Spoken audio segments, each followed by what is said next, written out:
Vítajte v politickej aréne. Minister životného prostredia Tomáš Taraba vyvracia klamstvá, ktoré zazneli na jeho osobu z úst poslanca Karasa z KDH. Ako uviedol vo svojom videu: drahí Slováci, nedá sa v politike reagovať úplne na každú jednu hlúposť alebo klamstvo, ktoré niekto povie, ale keď to zaznie v dosť sledovaných nedeľných debatách, tak na to samozrejme reagovať musím. Každý, kto ma sleduje, tak vie, že od počiatku som veľkým bojovníkom proti nízkemu zdaňovaniu hazardu na Slovensku. Dokonca v piatok som bol jediný ešte s ministerkou Šimkovičovou, ktorý na vláde hlasoval proti tomu, aby sa oproti schválenému balíku v parlamente znižovali sadzby pre kamenný hazard.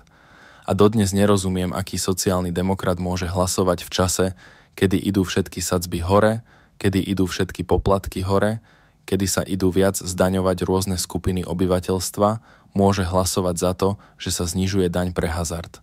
Ale v poriadku, bol som prehlasovaný, ale považujem za absolútne nekorektné, že predstaviteľ KDH v nedeľnej diskusii, pán Karas, povie, že Taraba lobuje za hazard. Tak, ak je lobovanie za hazard to, že som za zvyšovanie daní pre hazard, pre online, ako je pre ten kamenný, ktorý je najasociálnejší biznis, kde sú najväčšie daňové úniky, kde ľudia prepíjajú a prehrávajú všetky svoje sociálne dávky, potom dôjdu domov, zmlátia ženu, deti. Je to bez kontroly nad tým rozdielom online hazardu, kde je každý veľmi jasne identifikovaný, kde peniaze idú cez bankové účty.